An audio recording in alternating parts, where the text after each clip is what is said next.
we ze nu al horen dat het wel iets wat beter is nu. Yep.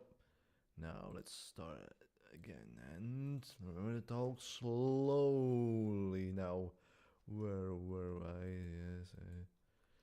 One shot. Anyway. Now, when I tend to analyze or review things, whether it's movies or games, I don't tend to focus on what is happening, but how it's happening. Like, I mean, what? I mean, there are many genres in movies and games, like sci-fi, fantasy, slice of life, you name it.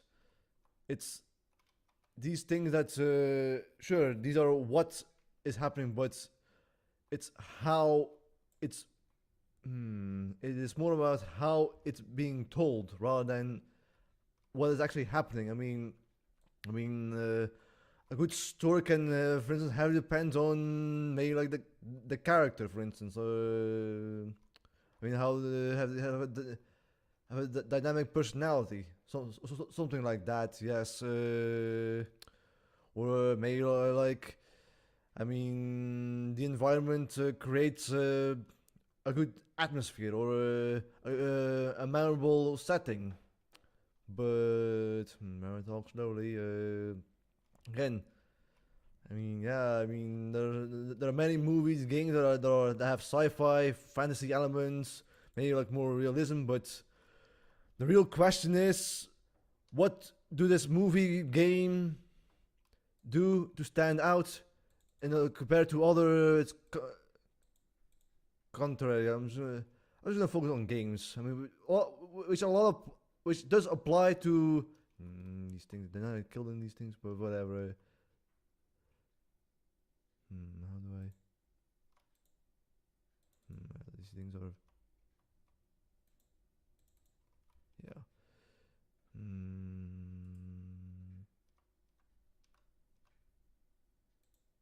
Yeah, there it is. These things are. When I focus on, it's again the like how do you stand out compared to the other similar? What do you do to stand out compared to the other similar genres? Like now it can be platformer. Maybe I should focus on just on story. Yes, everything has already been done before, so to speak. But it's not really about being original. It's not really about being original. It's more about. It's more about how do I say this? It's more about being dynamic. Yes, now dynamic is a very loose term. It can mean many things, but it's like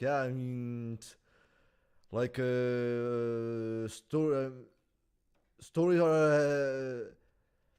I think the most important aspect about story is about the emotional factor. Again, like I said, it's more. It isn't what the story is about. Like sci-fi, fantasy, you name it. It's the emotional. I guess emotional nuance that push it forward, so to speak. Yeah, now it doesn't always have to be dramatic emotion. Sometimes it's okay to be simple, but there are plenty of simple stories that are. Simple does not mean basic. An easy example is Walls and Gromit. It is a silly show or like a silly movie, or these are silly stories, but however, Walls and Gromit has a unique character to it. You can't just do silly things and hope to get good results. Walls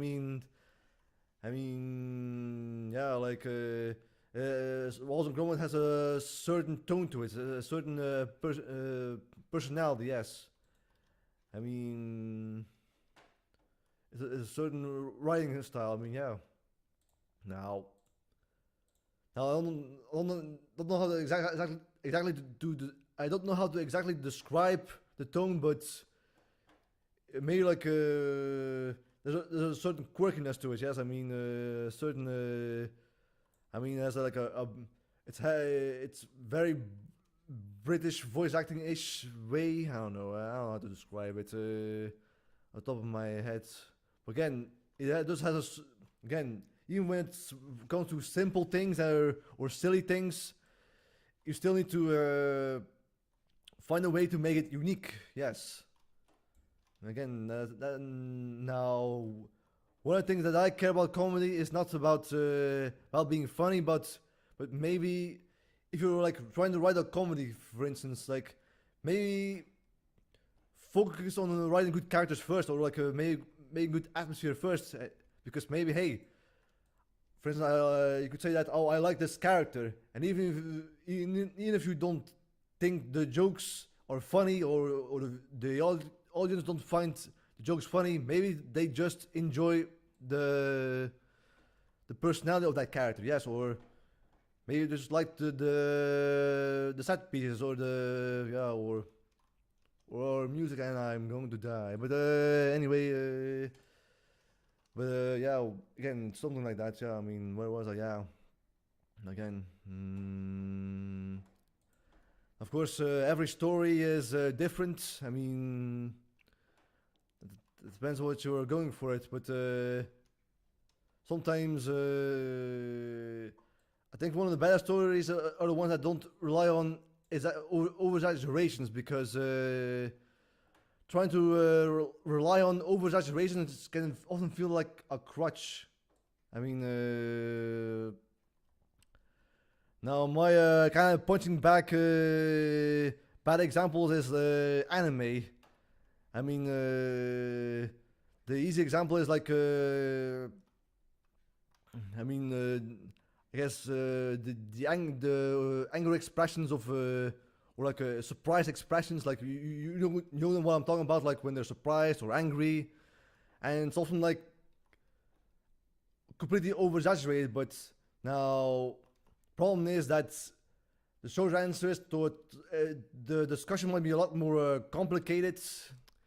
Is that the moment that you rely on these extremes, there's no way to it's there is no way to make it more different. Yes, how do I say this? To make it more unique. Yeah, I mean, if every character, I mean, if every character reacts with the same with these inflated heads, yeah, should I say? Yeah, I mean, or like the same expressions, then it doesn't really stand out. I mean, you can't once you rely on the extremes, you cannot rely on lesser expressions. Yes, I mean sometimes more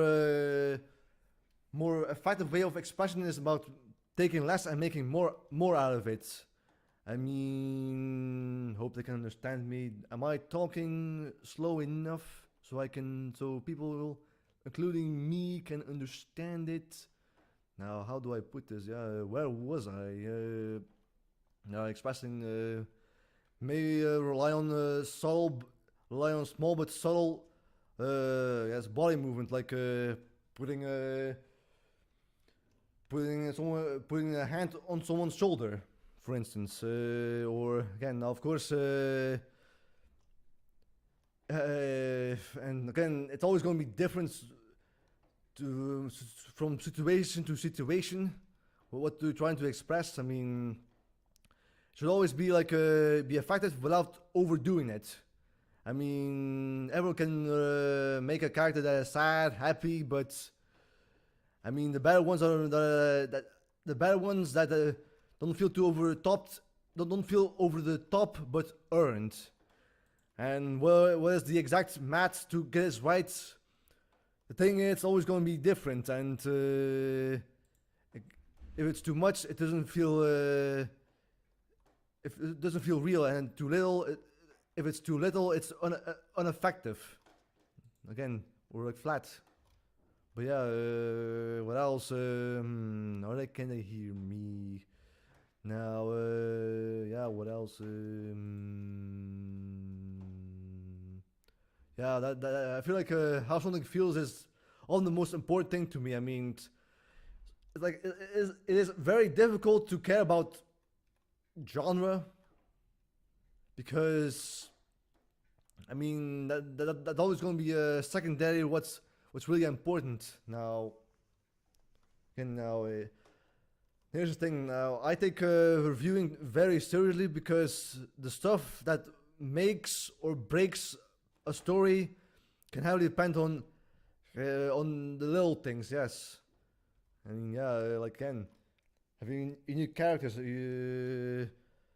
Like another effective way to tell a story is through music and sound. Now sometimes it's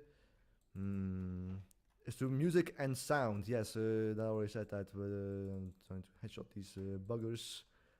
It's fun because they're bugs. But yeah, through music and sound. Yes, I mean, heck, a lot of you know, I think an important aspect about making music or making music for movies or games or stories is not to make a song that people want to listen to, but try to create a song that actually fit the emotion or atmosphere what you're trying to convey. I mean, like yeah. Now, sure, you could argue that making a song that fit the personality or atmosphere is good music, writing music, but sometimes how do I put this? I mean, it's about make writing music that fits the mood and atmosphere or character. I think that I favor more that rather than music, a song that I actually want to listen to. I mean, now my go-to example of music, creating music to create personality or atmosphere is Zelda: The Ocarina of Time. I mean, now I guess the fan favorite is probably Gerudo Desert, but I mean, imagine it all. Let's pretend that that's everyone's favorite. It probably isn't, but let's roll with it, shall we? But I mean, now imagine if you enter, for instance, like Lon Lon Ranch, and you hear the Gerudo team. You're probably like, wait a minute, why is the Gerudo team playing? You, I mean, yeah, I mean the song of long ranch. Is not as bombastic or a song that you guess that you want to play on, I guess, on your iPod or iTunes, whatever. But the reason why, I mean, think the reason why the theme of long range plays when I guess you enter the long range. It's very difficult to say actually, but yeah, what the real because the song that's made for the ranch. I was going to say ranch now. Is that it's to create a personality. I mean, it's supposed to be more. The song tries to create more of a laid backness, maybe like a laid back feel to it. Again, and trying to play, I guess, the Gerudo team who's ruined the mood. Actually, yes. Same thing with the other songs of Ocarina of Time. I mean, like the Zora, the main theme, creates more of a, I guess, an ambient. I mean, more like a gentle but ambient tone. The Goron Village has more of a quirky tribal feel to it. Now, these songs aren't necessarily the most. I mean, maybe these songs are not necessarily that you want to listen to freely, but they are made to create. They are made to create a personality and maybe even atmosphere. I mean, yeah, I mean, maybe the best songs are based on that. Like, maybe when you enter Hyrule Field first, the song is supposed to convey scope. I mean, to going to entering, supposed to I guess enforce embarking on an adventure and entering a new huge world. I feel that that song is supposed to convey that. Yeah, I mean, and thing is, yeah, again, I should have said, I probably should have said like, don't rely on the extremes. I mean, yeah, a personal favorite of mine is Castlevania Legacy of Darkness. I mean, I guess Castlevania, at least after Symphony of Night, is kind of known for their bombastic rock symphonies. And all the songs are very good, but I feel that there are too many rock symphonies that blend into each other. Yes, I mean, yeah, I mean the moment, well, the fan favorite is like Bloody Tears, and there are plenty of rock symphonies that like it's very bombastic, it's very on the nose, and yeah, I do love Bloody Tears as a song, but if all songs are gonna be like in the face and two on the nose, then nothing really stands out. I mean, boom, boom. No, boom. I waste my boom, but nothing really stands out. But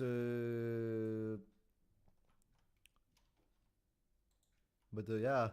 However, but in Castlevania Legacy of Darkness or Castlevania 64, well, there are some recognizable songs that play. Pretty much all the songs are trying to. The priority is about to create a mood and atmosphere and tone. There's most songs in Castlevania Legacy of Darkness are supposed to create a mood, tone, and atmosphere. I mean, that's always the priority. Now,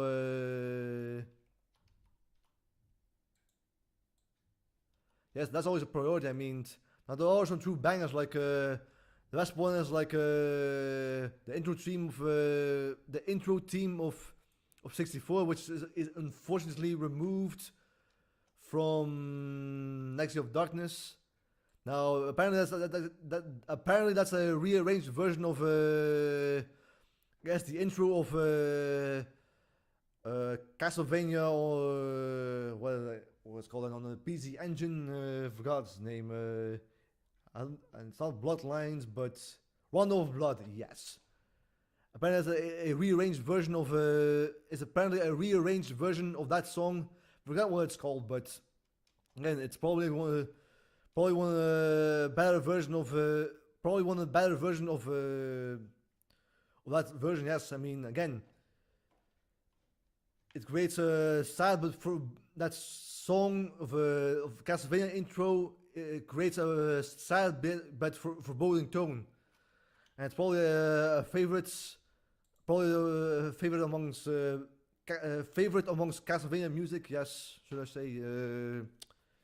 Again, how do I put this? Yeah, I mean, again, and yeah, and that's why I respect the living hell out of Legacy of Darkness OST, because they focus on creating atmosphere rather than songs that you want to listen to. Although there are plenty of songs that you actually want to listen freely, like singing Old Sanctuary or Renon's theme, which is really good, or like Rosa theme, with more of a twisted but foreboding tone to it. Yes, hope they can understand me. Am I talking slow enough? I hope so. Hope I can understand myself when I rewatch this stream. But yeah. Again, how long I've been here? Now, yeah, I mean,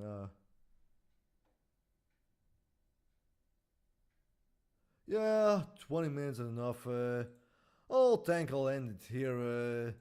And remember, stay safe and goodbye.